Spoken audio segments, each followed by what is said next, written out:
नमस्कार, स्वागत है आपका भीम न्यूज इंडिया में। आप देख रहे हैं भीम न्यूज इंडिया। मैं हूं आपका दोस्त विनय कुमार सिंघल। कोटा नगर निगम दक्षिण का ये मामला है। इसमें वार्ड नंबर 64 के पार्षद दीपक वर्मा को निगम कमिश्नर की ओर से एक नोटिस दिया गया, जिसमें लिखा गया है कि दीपक वर्मा के वार्ड का कार्य दूसरे वार्ड के वार्ड पार्षद करेंगे। आरोप लगाया कि दीपक वर्मा सफाई का विशेष ध्यान नहीं रखते। बताते चलें कि जब नगर निगम के पार्षदों ने डिप्टी मेयर कोटा दक्षिण पवन मीणा के नेतृत्व में घेराव किया और कमिश्नर से बात की, तो कमिश्नर ने कहा कि यह मामला मेरे संज्ञान में नहीं है, मैं इसको दिखवाता हूं। साथ ही जब पार्षदों से बात की तो पार्षदों ने कहा कि हम कांग्रेस के पार्षद हैं, सरकार भाजपा की है, तो हमें चुन कर हमको परेशान किया जा रहा है और हमें विकास के कार्यों के लिए जो पार्षदों को पैसा दिया जाता है वो भी पैसा नहीं दिया गया।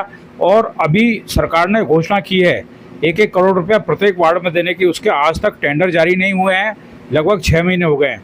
साथ ही दीपक वर्मा ने जातिगत भेदभाव का आरोप भी लगाया। उनका कहना है कि एक अनुसूचित जाति के वार्ड पार्षद को सामान्य वर्ग के वार्ड पार्षद के अधीन काम करने का क्या मतलब है। सफाई का कार्य यदि नहीं हुआ तो उसको सैनिटरी इंस्पेक्टर या जमादार को दोषी ठहराया जा सकता है, लेकिन वार्ड पार्षद से काम छीनकर दूसरे को देना बिल्कुल बेईमानी है। आप देख रहे हैं भीम न्यूज इंडिया की रिपोर्ट।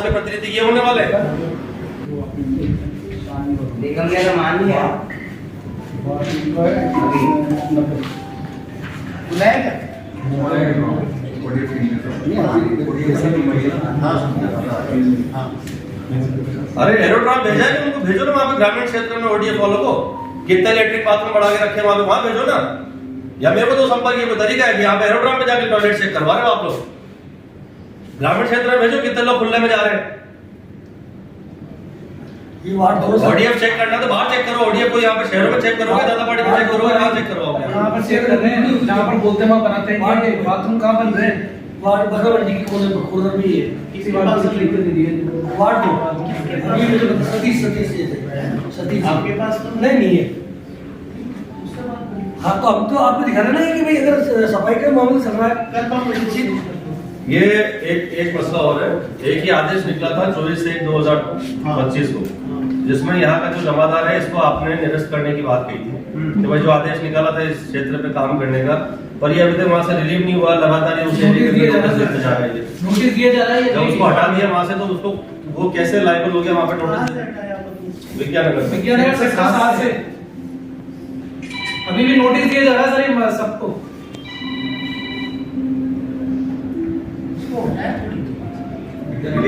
ये सर रिलीव नहीं हो रहा है, ये रिलीव। नगर निगम कोटा दक्षिण कमिश्नर का कार्यालय है। यहाँ कांग्रेस के वार्ड पार्षद और डिप्टी मेयर नगर निगम कोटा पवन मीणा जी खड़े हैं। हौला हो रहा है, आइए बात करते हैं। क्या है मामला सर, बताइए। दुर्भाग्य की बात है कि नगर निगम कोटा दक्षिण के आयुक्त के द्वारा 30/4/2025 को एक आदेश निकाला गया, जिसमें ये कहा गया कि वार्ड 64 की जो सफाई व्यवस्था है, वहाँ की जो समस्याएं हैं, उस वार्ड 64 के पार्षद से बात ना करने के बजाय वार्ड 50 के जो पार्षद हैं उनके साथ में सामंजस्य बिठाया जाए और वहाँ की सफाई व्यवस्था को दुरुस्त किया जाए। ये अलोकतांत्रिक तरीका है, असंवैधानिक तरीका है। और कहीं ना कहीं हम ये मान के चलते हैं कि जहाँ पर एक कांग्रेस विचारधारा के जो पार्षद हैं उनके हक का हनन किया जा रहा है, उनके क्षेत्र की जिम्मेदारी किसी एक बीजेपी विचारधारा के पार्षद को दी जा रही है। ये पूरी तरीके से जो क्षेत्र के जो वार्ड 64 के क्षेत्र की जो जनता है उनके द्वारा जो चुने हुए पार्षद हैं उनकी मर्यादाओं के ऊपर जो है पूरी तरीके से ये जो है ठेस पहुंचाई गई है।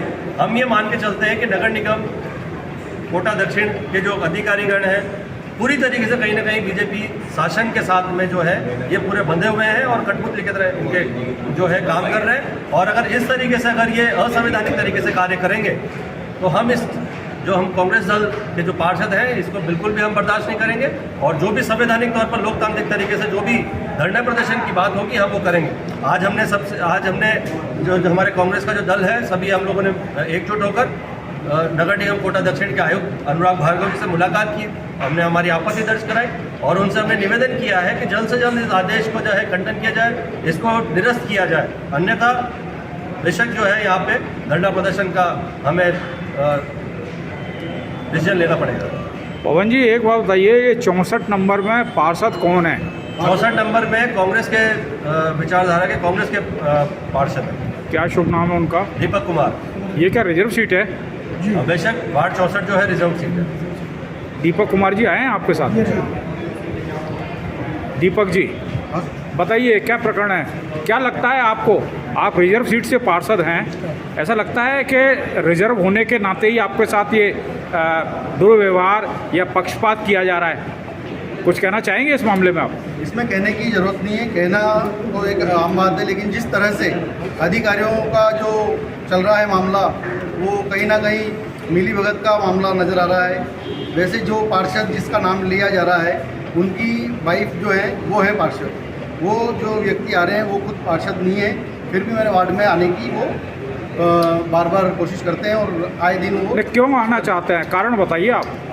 वार्ड एक हो चुका है और उसका परिसमन अभी क्लियर नहीं हुआ है, लेकिन अभी से अभी वार्ड एक नहीं हुआ है, उसका नोटिफिकेशन गजट नोटिफिकेशन जारी होता है तब आप उसको वार्ड एक होना कह सकते हो। अभी वार्ड एक नहीं हुआ है, वर्तमान में आप पार्षद हैं, तो आप मुझे बताइए कि वो जो दूसरे पार्षद हैं वो आपके वार्ड में क्यों आना चाहते हैं, उसका कारण बताइए आप। वो द्वेषतापूर्ण आना चाहते हैं। द्वेषता किस बात की द्वेषता बताइए ना, और ऐसा होता है क्या? चुनाव लड़ने की तैयारी कर रहे हैं। ऐसे बोलो आप, चुनाव लड़ना चाहते हैं। आपके वार्ड से चुनाव लड़ना चाहते हैं जी। तो एक बात बताओ, क्या गारंटी है कि आप जो 64 नंबर वार्ड में हो वो वार्ड आगे भी 80 का हो जाए? क्या गारंटी है? वार्ड चेंज होगा या जो भी होगा वो आने के बाद है, लिस्ट जब आएगी उसके बाद पता पड़ेगा, लेकिन अभी इससे पहले इस तरह की जो घटनाएं हैं ये गलत है। इसरार भाई आप पार्षद हैं, आप ये बताइए, अभी दीपक जी पार्षद है, उन्होंने ये कहा है कि कोई दूसरे पार्षद इनके वार्ड में आना चाहते हैं। इस प्रकार का एक ऑर्डर भी नगर निगम के दक्षिण के कमिश्नर ने निकाला है कि इनकी जगह इनके कार्य में फला आदमी देख रेख करेगा। अब मुझे बताइए उनका क्या इंटरेस्ट है, ये बताइए आप। देखिए, एक जनप्रतिनिधि चुना हुआ उसके अधिकारों का हनन करते हुए दूसरे वार्ड का पार्षद जो दूसरी विचारधारा को बिलोंग करता है उसकी क्या मंशा है। लेकिन अफसोस की बात यह है कि सरकार और प्रशासन, नगर निगम प्रशासन की तरफ से ये आदेश निकाला जाता है कि इस वार्ड का समस्त कामकाज फलाने वार्ड का पार्षद है वो देखेगा। ये दुर्भाग्य की बात है और उसमें हवाला दिया गया सफाई व्यवस्था का दुरुस्त ना होना। मैं नगर निगम प्रशासन से ये पूछना चाहता हूँ कि सफाई व्यवस्था को दुरुस्त कराने की जिम्मेदारी संबंधित जमादार की है, सेक्टर इंचार्ज की है और एचओ की है, स्वास्थ्य निरीक्षक की और उसकी, लेकिन उनके खिलाफ विरुद्ध कार्रवाई न करते हुए जो आदेश निकाला गया वो सीधा सीधा ये दर्शाता है कि अधिकारों का हनन किया जा रहा है। और चूंकि कांग्रेस का पार्षद है दीपक वर्मा, इसलिए बीजेपी के पार्षद को हैंडओवर किया जा रहा है वो वार्ड। तो ये दर्शाता है सरकार की मंशा को, और अधिकारी जिस तरीके से सरकार की मंशा के अनुरूप काम कर रहे हैं ये दुर्भाग्यपूर्ण है और इसे हम लोग बर्दाश्त नहीं करेंगे। कमिश्नर साहब से मिले, क्या डिसाइड हुआ? कमिश्नर साहब से भी हम मिलके आए हैं, हमने हमारा रोष प्रकट किया है उनके सामने और हमने उनसे रिक्वेस्ट की है कि साहब इस तरीके के आदेश को तुरंत निरस्त करें और भविष्य में ऐसी घटनाएं ना घटें। एक जनप्रतिनिधि के अधिकार को दूसरे जनप्रतिनिधि को देने का आपको कोई अधिकार नहीं है। लोकतांत्रिक व्यवस्था में वो भी चुना हुआ जनप्रतिनिधि है और ये भी चुना हुआ जनप्रतिनिधि है। क्या कहा कमिश्नर ने? कमिश्नर साहब ने भी हमें आश्वस्त किया है कि एचओ से अभी तुरंत उसको निरस्त कराएंगे और अगर नहीं करते हैं तो इसमें हमें आंदोलन की जो भी रूपरेखा में आना पड़े, जिस स्तर पे हमें विरोध करना पड़े, हम करेंगे। इसरार साहब एक बात बताइए, बाहर से कोटा में सफाई की व्यवस्था चेक करने के लिए एक टीम आई है, आप उस टीम के साथ मॉनिटर क्यों नहीं कर रहे हो? इनकी पोलें खुल जाएंगी ना। तो क्यों नहीं कर रहे हो आप? पोल क्यों नहीं खोलते हो? ये बता ही नहीं रहे हमें, उस टीम से हमें मिलने तक नहीं दिया जाता है। उस टीम में सिलेक्टेड लोग जाते हैं और उनके माध्यम से क्या नाम से वेरीफाई करा लेते हैं सिलेक्टेड जगह पे जाके।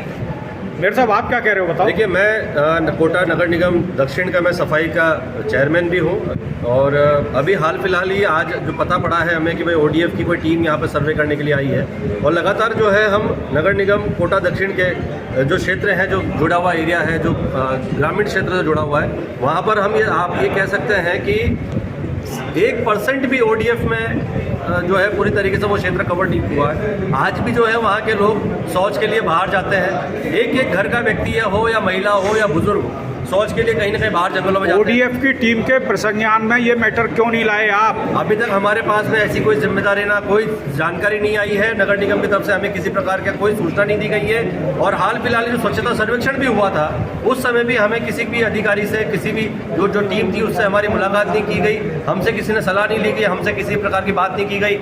कई बार जो है हमने लिखित में जो है नगर निगम प्रशासन को लिखित में दिया है कि ऐसे स्वच्छता अभियान के जो सर्वे होता है उसके पहले सफाई समिति की बैठक होनी चाहिए, विचार विमर्श होने चाहिए, जिन मुद्दों पर जिन टॉपिक से बात होनी चाहिए, जिन पर सुधार होना चाहिए।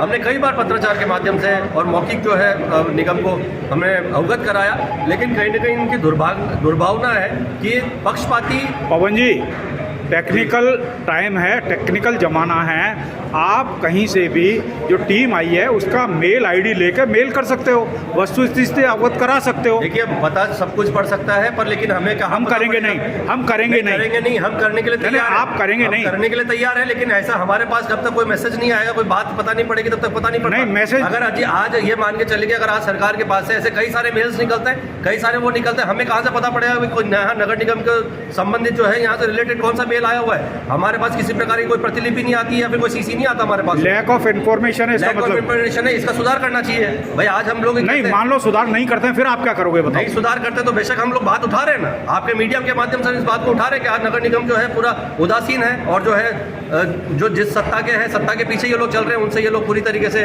उनके कठपुतली बन के काम कर रहे हैं। भीम न्यूज़ इंडिया को यूट्यूब पर सब्सक्राइब कीजिए, लाइक कीजिए, शेयर कीजिए, कमेंट्स कीजिए। भीम न्यूज़ इंडिया के फेसबुक पेज को भी आप फॉलो कीजिए। न्यूज़ अपडेट के लिए बने रहिए हमारे साथ, देखते रहिए भीम न्यूज़ इंडिया। आपका बहुत बहुत धन्यवाद।